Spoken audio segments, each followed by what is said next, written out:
celebration. We gonna celebrate and have a good time. Hey, it's time to come together. It's up to you. What's your pleasure? Everyone around the world. Come on. Welcome, y'all. It's Shade in the City. First of all, it's too late for me to be up here recording. I got an early day tomorrow, okay? Early in the morning. Okay, I gotta get up. But no, yes, you guys, welcome to this recap of Beyond the Gates. I am super, super excited to be here with you guys because I don't know if you heard the news yet, but I'm gonna wait till after we drop the intro. So you gotta stay tuned for it. For all those that like to be in the bushes. But yes, I'm very excited. There was absolutely a reason why I was singing Celebration when we started. Okay. So let's just get into it because, like I said, I gotta get up early tomorrow. I'm probably gonna record this and then probably not drop it till sometime tomorrow morning, afternoon. But anyway, all of my BTG Say Squad and all viewers, if you haven't already, please make sure that you've hit that like button for me and make sure that you subscribe as well. And y'all, let's get into it because for a Monday, this was a good episode. That was a good episode. It was like a 9.5. I don't know what y'all thought. Y'all let me know. Give me your song of choice. And it was so cute. I got people on the blue sky giving me the song titles. Well, not giving it to me, but you know what I'm saying? Giving a song titles. And I thought it was really cute because we've really started a thing in our little community. And I appreciate y'all for rocking with me. But anyway, y'all, let's get into this episode and let's get shady.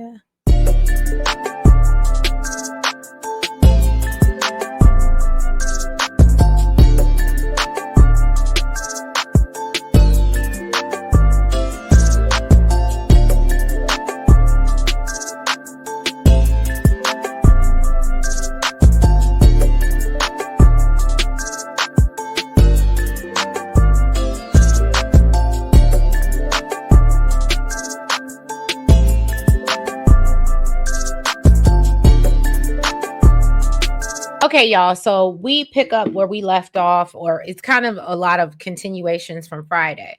So we know Danny had dropped by Ted's hotel to confront him, and Ted tells her to look. I done got it from everybody. I don't need you to come here telling me how bad I screwed up. And Danny tells him, "Oh, sweetheart, I ain't even got started." Okay.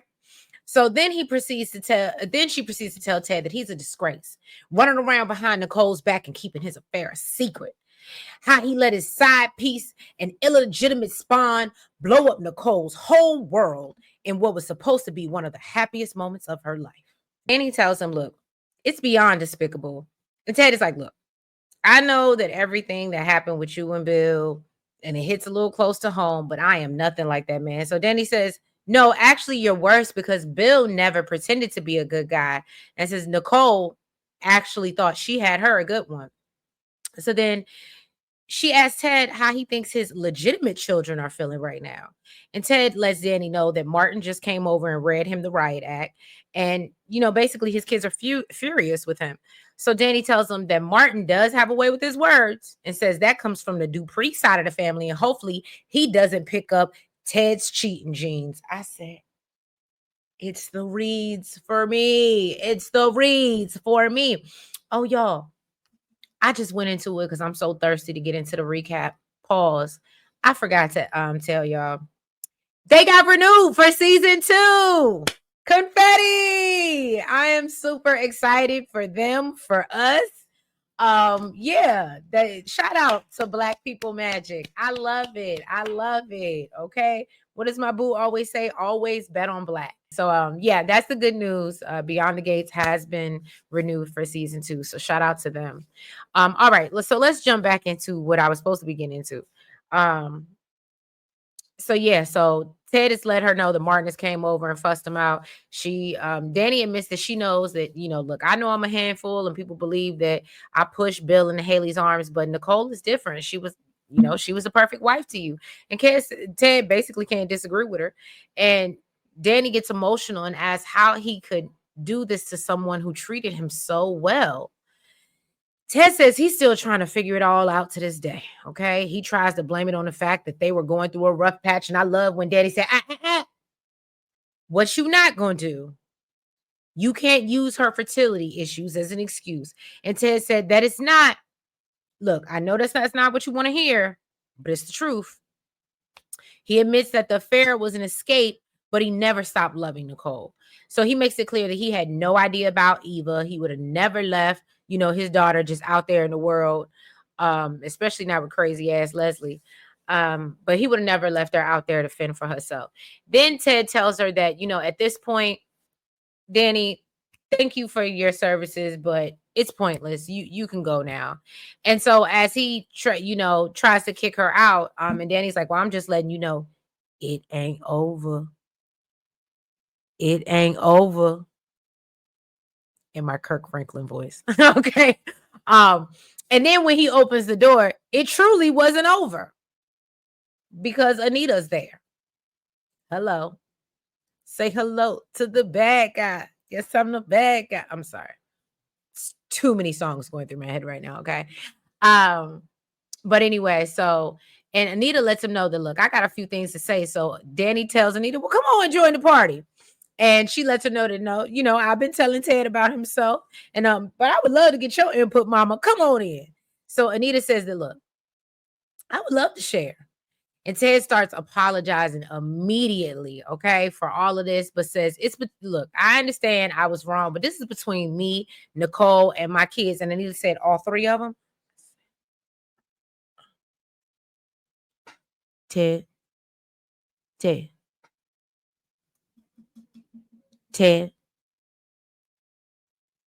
pick your chin up off the floor.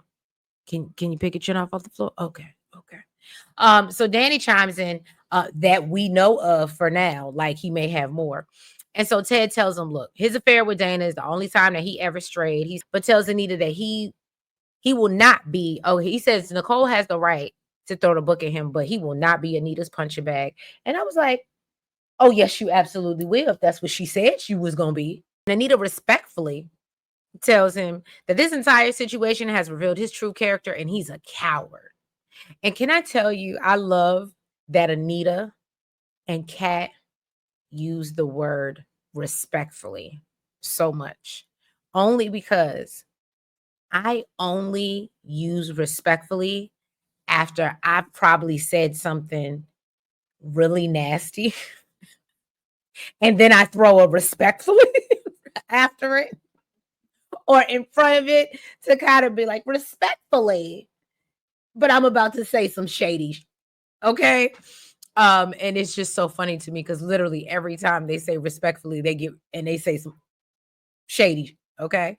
So Anita respectfully tells him that, this whole entire situation has revealed his true character and he's a coward. She brings up him being afraid to tell Nicole, getting Bill to cover it up, hiding in the hotel room, licking his wounds and drowning his sorrows, when really he should be fighting to make things right. Did I not say that to y'all? Did I not say that? And there was a lot of women in the comments, shout out to y'all, all of y'all who was on my side, that was like, yeah, Ted's not doing enough. He's not sorry enough. Again, I need you outside the window with the boom box. I need you sending me letters, pigeons, messages in a bottle. I need to know that you're sorry. I need this edible arrangement at my door every day. Like, you just like, oh, she mad. And you knew something was wrong when he was like, okay, I'll just wait at the hotel for you to call.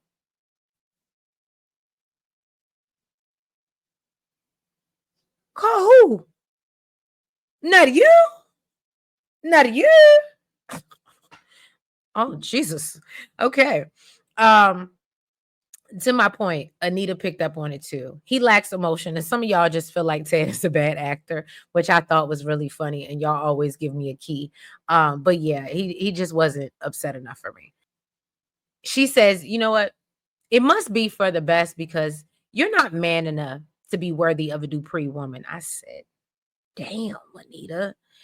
And then Anita goes to say she feels sorry for her grandchildren for having a weak-willed father and says, thank God Martin is so close to Vernon. I said, oh, you have no coof.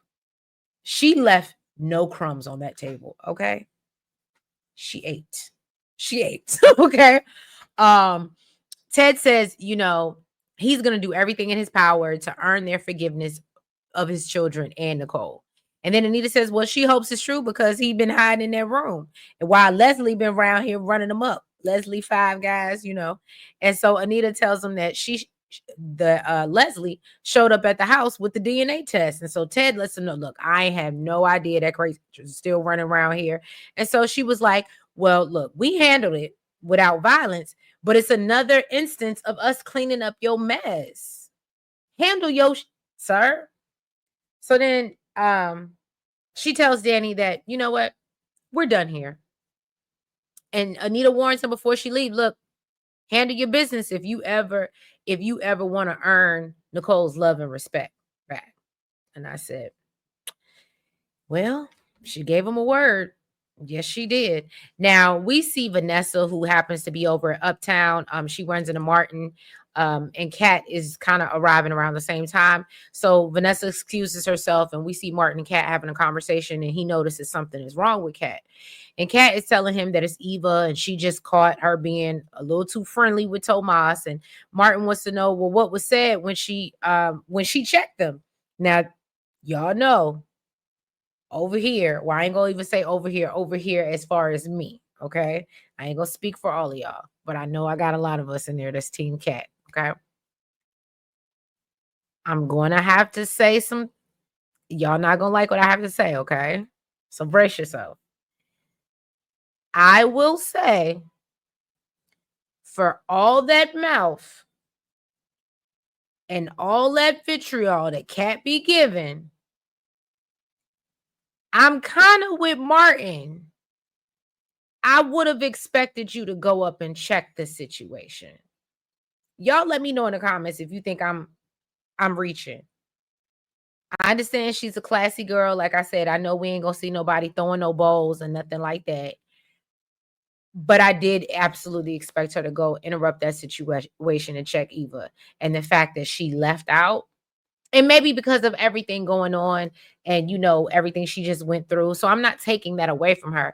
But to Martin's point, even he knows his sister, and he was surprised that she didn't do nothing. But y'all let me know what y'all think. So then she's like, oh, well, they she's like, they must be off somewhere scheming. And my notes say, no, Cat, they're not scheming, they're screwing. That's what that's called. I know you're not familiar with it, but that's not scheming. They're probably screwing. Okay.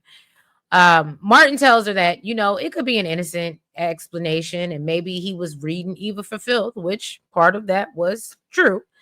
Kat thinks that, all right, you could be right, and I'm just probably thinking the worst right now because everything we just went through. He's like, well, Martin tells her, look, I understand where you're coming from. And he's like, by the way, I went to go see Dad, and he said, he wanted to let him know how much he hurt Nicole. And Martin tells him that Ted gave him some lame response about spending his life making it up to them. And Kat doesn't think that's possible. So Kat talks about growing up and thinking that she had the perfect father, but really he was off making babies with some bargain bin homewrecker. I said, that's the Kat. That's the Kat that I needed when Eva was over at that table talking to Tomas. The curbside delivery daughter. That's what I needed, Kat. Okay.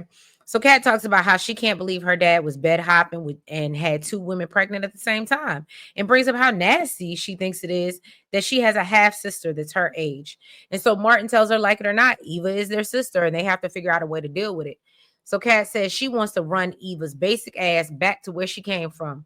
And Martin reminds her that Eva was manipulated by Leslie.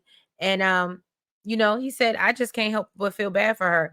And so he was like, you can stay mad at Eva if you want to, but I'm getting ready. And I thought he was about to say, well, I got to give her a chance, because we know Kat is already expecting that because she done already said it. But instead he goes, I'm getting ready to go see Mom. And so, of course, Kat goes along with him. So then we go back to the scene that we all were waiting for, which is Leslie walking up into Nicole's house. Okay. Leslie tells her that, look, I never meant to hurt you. And Nicole tells her that's bullshit. because if you didn't want to hurt me, all you had to do was stay away. Instead, you did all of these theatrics and had your daughter infiltrate my house. Leslie said, my only goal was to expose the truth. And Nicole said, look, you could have came to me woman to woman when we first met on that roof, and you was acting crazy like you was going to jump off, Sherry. Okay? She said, you could have walked in my office any day of the week. You could have sent a text, note in a bottle, email, all the things that Ted ain't doing. You could have done that. So maybe you and Ted are more alike than we thought. Okay? But Leslie tells her that wouldn't work. And Nicole tells her because she wanted to embarrass her. Then she's like, why do you have such a hard time telling the truth? And she went through all this trouble to she's like, you went through all this trouble to get my attention. Now you got it. So let's go. I want you to explain. So then Leslie turns on her acting skills and said, well, I'm not an educated doctor like you are. And and she starts like getting emotional, and Nicole's like, oh girl, I'm not falling for those crocodile tears. And she was like, I know exactly what you're doing, and you knew exactly what you were doing. So finally, Leslie cuts the BS and admits, all I wanted to do was get back at Ted. And so Nicole said, now she finally believes something that she said. She does believe that her and her children, including Eva, were all collateral damage. Okay, so Leslie says she didn't see any other way to hold Ted accountable if everyone in his life didn't know who he truly was. She tells her she was telling the truth and hands over the DNA test. It makes it a point that everyone at the party told me I was crazy. But you are. All right. And so Nicole tells Leslie she understands her perfectly. She said, you fell in love with a man that never considered you a priority. I said, that's the Nicole that we've been wanting. Where you been? She said, as pathetic as you are, it doesn't excuse anything that you've done. Using your daughter as a weapon, infiltrating my life like it's a sport. And Leslie's like, oh, well, I had good reason. And Nicole says, you know what? I'm asking you for the first time in your miserable life to show some grace and leave me and my family alone. Okay? You crazy heifer. And so Leslie told her, look, I really think you're lovely, and I'm sorry. And Nicole said, that don't mean nothing. And please get out my house. Respectfully. You see how I did that? You see how I did that? You don't ever want one of them respectfully emails from me, okay? Anyway, we jump back over to Vanessa. She's at Uptown when Joey shows up, and he noticed that she's looking a little stressed out, and so he decides to buy her a drink. Okay. She thanks him, but says it's not something, any of his businesses can fix. And Vanessa shares with Joey everything that went down at, the anniversary party, and tells Joey she feels useless because she doesn't want to give advice when she can barely keep her marriage together. And Joey tells her that she's not a hypocrite. Because Vanessa was saying like, oh, I don't want to give advice or be trying to give advice because my marriage is so, so I don't want to be a hypocrite. And so he's like, no, you're not a hypocrite. You're just a romantic. And, you believe in like fairy tale love, and you're mourning the loss of that idea for yourself and Nicole. And Vanessa admits, wow, I wasn't expecting that from you. And so he tells Vanessa, well, when someone intrigues him, he studies them and says he knows her better than she realizes. And I said, I'm at this point, I am really surprised. And maybe it's just fun for Vanessa at this point, because I'm really surprised she ain't giving up the draws yet. Are y'all? I mean, it's crazy because she was calling escort services. So she clearly likes to get down. But I'm assuming that maybe she just likes the challenge and likes Joey chasing her. That's why she hasn't slept with him yet. Because I still don't get it, because she clearly ain't doing it to Doug. Anyway. All right. So speaking of Doug, we move over to him at Garland Memorial, and Shanice is updating him about a patient, but Doug ain't concerned or paying attention because he's fantasizing about the poker table. So she calls his name and makes him snap out of him. It's like, look, where the hell were you just now? And he's like, nah, I'm good. And so finally she's like, look, Doug, you've been a little off and you need to figure out what's really eating at you, so you can really heal yourself. And so, of course, for Doug, this means the poker table is going to heal him. Now, I don't know about anyone else in our little BTG squad, but when I tell you Mona was the real MVP. Okay. Between Anita and Mona this episode. But I think y'all know I really didn't see it from Mona. But Mona, I gotta give you your things, girl. I gotta give you your things. Mona showed up this episode. This is what I needed Mona to be in the beginning, okay? When you was missing and we ain't see you since week 1. Okay. But anyway. So Mona shows up at the Lakeview. I believe that's the name of the casino. And she's greeted by Randy. And he quickly realizes, oh, this must be your first time here. And was it just me? Was Randy just being friendly because that's his job? Or was he kind of like hitting on Mona? Maybe he was just being friendly and maybe I'm looking too deep. But I was like, you are really in her face, Randy. It felt a lot more like flirting than it did, oh, I just want you to sit down and play and spend some money. However, he even offers to comp her. And really she's there to ask him if he's seen Leslie. And he's like, that is not what we do here. People come play and we mind our business.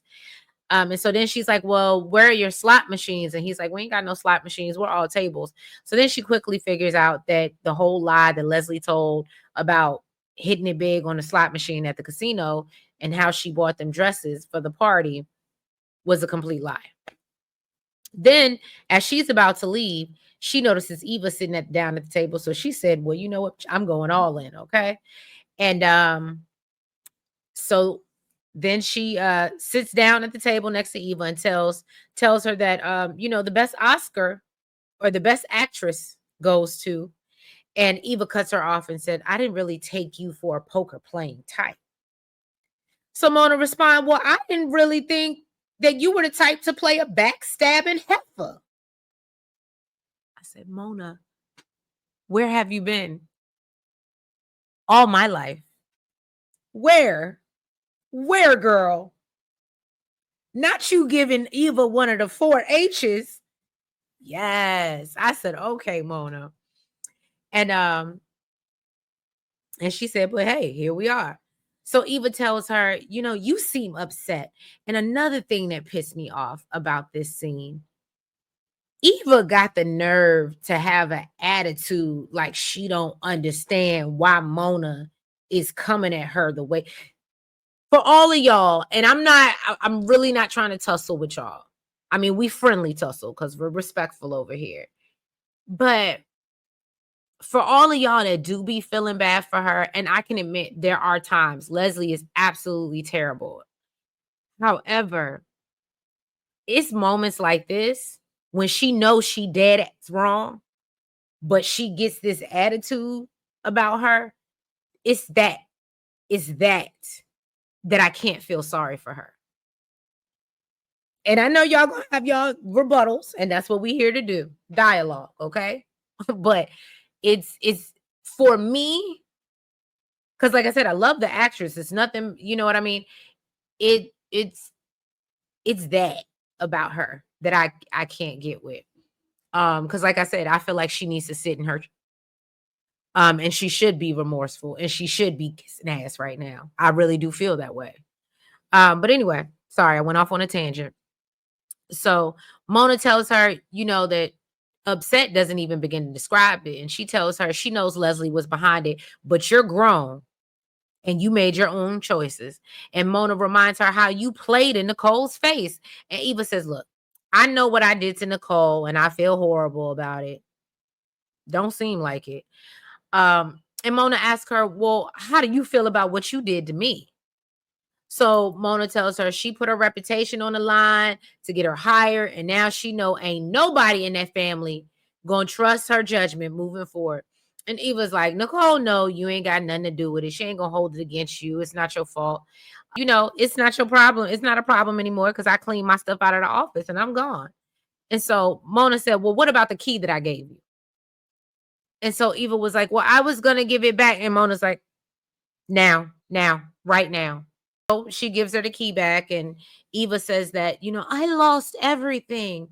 Like she wants some sort of sympathy. See, that's what I'm talking about.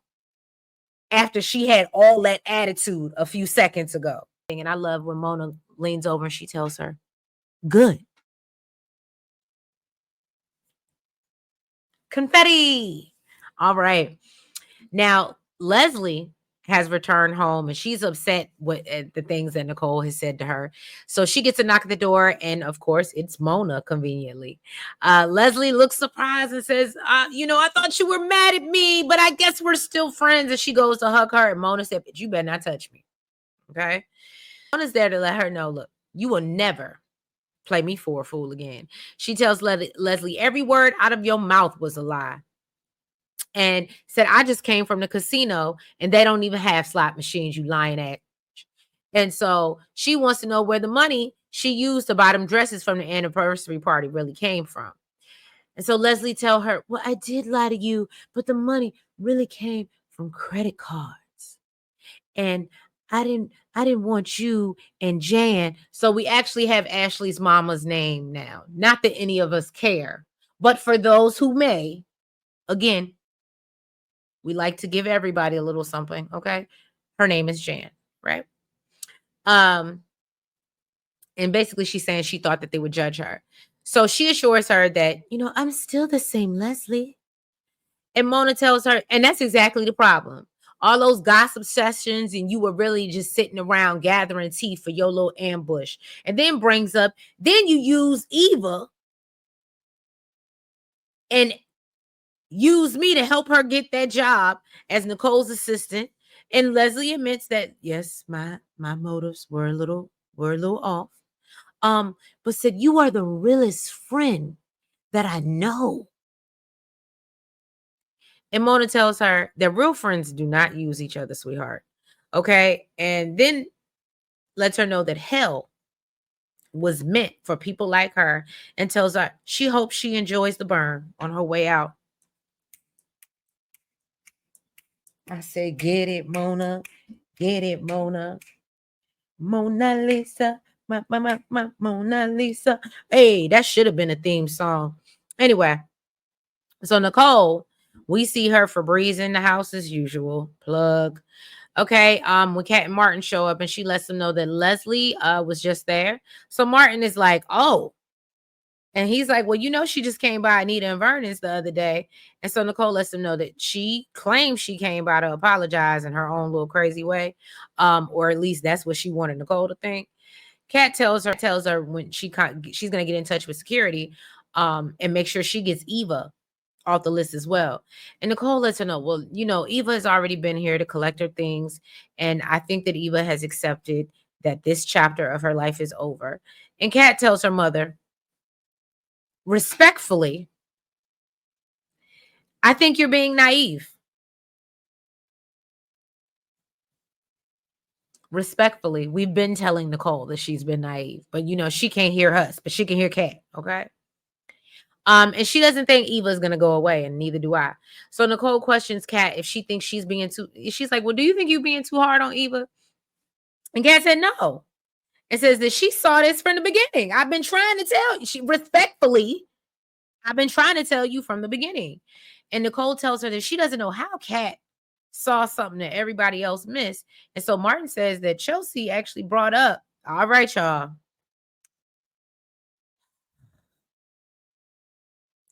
I'm going to give y'all things in the comments. Okay. I told y'all I will get up here and tell you if I'm wrong or if I think I'm wrong. I'm not evil. Okay. Y'all might be right about them damn twins. That's it. That's all I'm gonna give you. You got it. Okay. I gave you your things.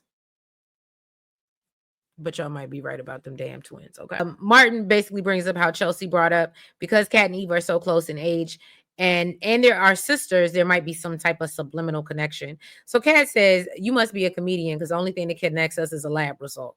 Nicole tells her, look, I saw the results and there's no way that Eva or Leslie could fake this test, because there's just certain genetic markers that I remember, from, me and Ted going through fertility testing. So for those that thought that it might be fake, or I guess Nicole is letting us know, or they're letting us know that no, it's absolutely real, right? And so Nicole tells him, look, I need y'all to be able to come to terms with Eva, that's gonna be y'all half sister. And she was like, look, y'all ain't gotta be friends, but it does look like she's gonna be in Ted's life. And Kat just can't stand the fact of Eva being around her daddy, and said that she will never forgive what they did to her mother, and actually plans to make them pay. And so we do see Eva end up cashing out with Randy. But he's steady trying to convince her to stay. But Eva's smart, and she said, I'm broke. And right now my daddy's paying for a hotel room and I ain't got no job. And this is just gonna pay for my dinner. So I'm gonna cash out. And that was that. And then Danny and Anita are down in Uptown having a little drink. And Anita says telling Ted about himself was better than her morning meditation.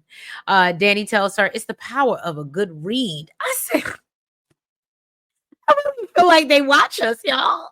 Because I swear, they take the word. I mean, they must be in the comments or something. But anyway, um, and Danny tells her, look, you had Ted shook. So Anita says, look, Ted needs to really get himself together for Martin and Kat's sake, because he's still their father. And then Danny spots Vanessa and Joey, getting all close. So then she turns around, she asks her mother if she thinks Ted and Nicole will be able to work it out. And Anita says that Nicole can do what she wants, but the only way she can accept Nicole taking Ted back is if he finds a way to truly make amends. So Danny doesn't believe he can. And Anita said, well, lesser men have been forgiven for far worse. And so Anita says that she can't believe Ted turned out to be such a disappointment, and says that, she's starting to doubt her own instincts and questions her parenting. And she talks about how, here we go again. Y'all make sure this nugget is in your basket because I done told y'all. So she starts talking about how her and Vernon tried to set a good example of respect and faithfulness. And then they notice Eva walk in. So Danny tells her, you know what? She goes over to Eva and she said, you know what? I'm going to be the bigger person in this situation, in this equation. Okay. So Eva does sit down with them. And Anita tells her that, I know that you've been through a traumatic situation. And Eva lets her know that, look, and Anita's like, I've worked with people and like organizations and stuff like that. Eva's like, I ain't nobody's charity case, okay? And Danny lets her know, well, it's good that you landed on your feet. And then obviously lets Anita know that Ted is supposed to be providing her with housing. And Eva's like, that's just till I can find another job. And so Danny was like, oh, well, weren't you doing hair before? Why don't you go back to doing that? And so Anita's like, you know what? I'm happy that you have a fallback. And she said, I'm really sorry at the way that you were parented. I said, Anita. And she said, but I hope Ted steps up to be a real father. Eva thanks her for saying that. Okay, just when you thought, Eva. And then Anita's whole demeanor changes. And she tells Eva that she doesn't know what will happen with Ted and Nicole or their children. But because she deliberately hurt her daughter, she will never be a part of the Dupree family. Now, one thing that I did think about is if she really is, I mean, we know she's Ted's daughter at this point, but if this narrative about them possibly being twins is really a thing, do you think Anita would accept her more if by somehow, some way, Leslie was able to rip a twin out of Nicole's vajayjay and hide it for all these years? Again, it's the soaps, and because they're hinting, that's why I said I gave you y'all things. But do you think that Anita will be more accepting if she finds out it's actually Nicole's baby that was just raised by somebody else? I don't know. I want y'all thoughts in the comments.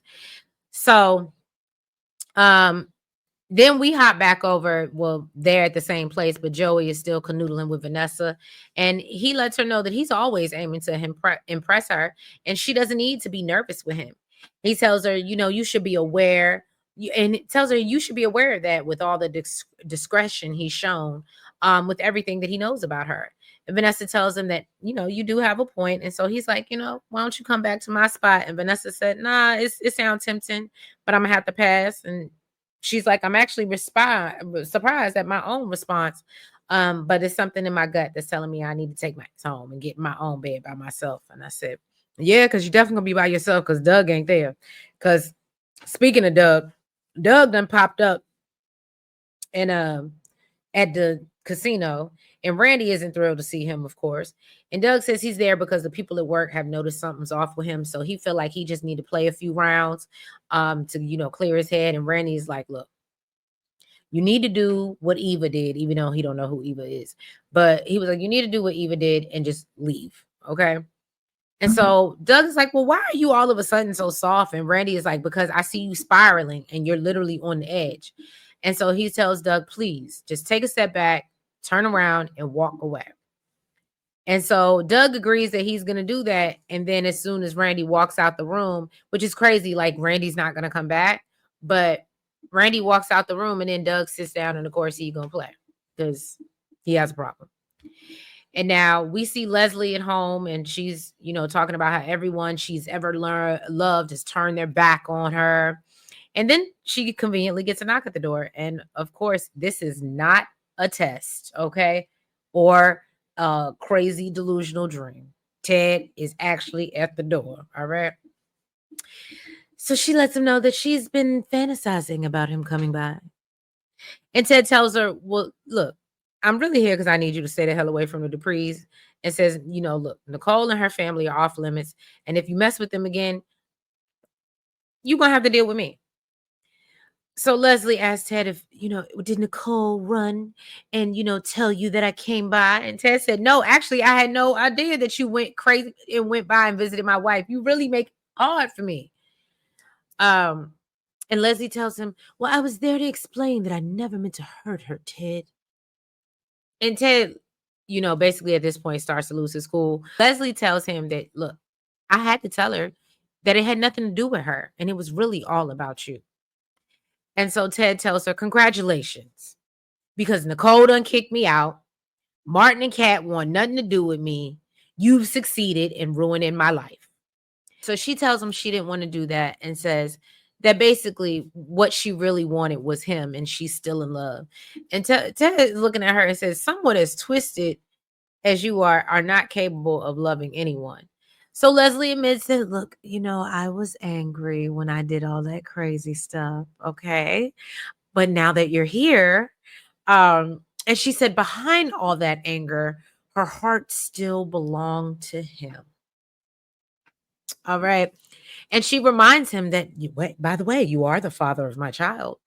So Ted laughs and reminds her that child that you just kicked out after she completed your demented scheme. And I said, okay, I guess the Duprees ain't the only one that got a clap back.